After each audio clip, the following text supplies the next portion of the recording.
Now what I'd like to do is just to kind of help us think through this, I'm going to show you a whole lot of examples to cover the space of what it means to go from different values of the exposure triangle.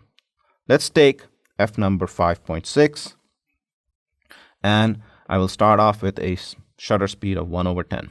This is the same scene, and of course, because of the fact that the aperture is open for a while, and I'm also keeping the shutter speed, there is a lot of light entering the sensor. This image might be referred to as overexposed. Same aperture value. I've now basically gotten the shutter to work at 1/20th, twice the speed of this, twice as fast. Of course, here you can start seeing that image is less overexposed than this one.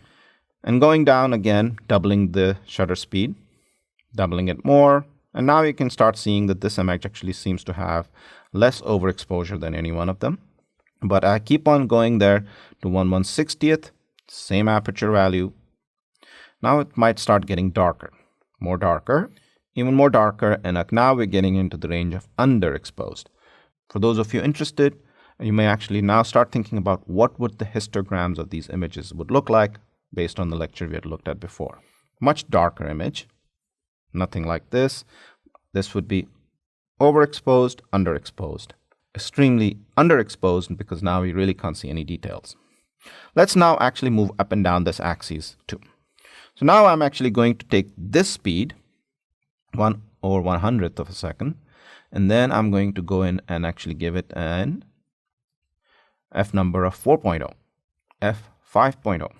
This was 5.6, 7.1, 9.0, 13.0, and 20.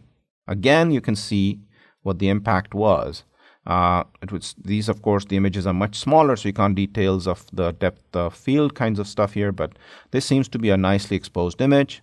A little overexposed, but fine. But as you go on increasing the aperture size, decreasing the aperture size, we notice that now we're getting a lot less light in there. So here we went this direction, and we basically made the shutter speed faster. And here we went down this way and basically made the aperture smaller. These two are underexposed. These two are overexposed. We can imagine actually filling this complete matrix out, but that would have been too crowded of a slide. I just wanted to show you the impact of all of this.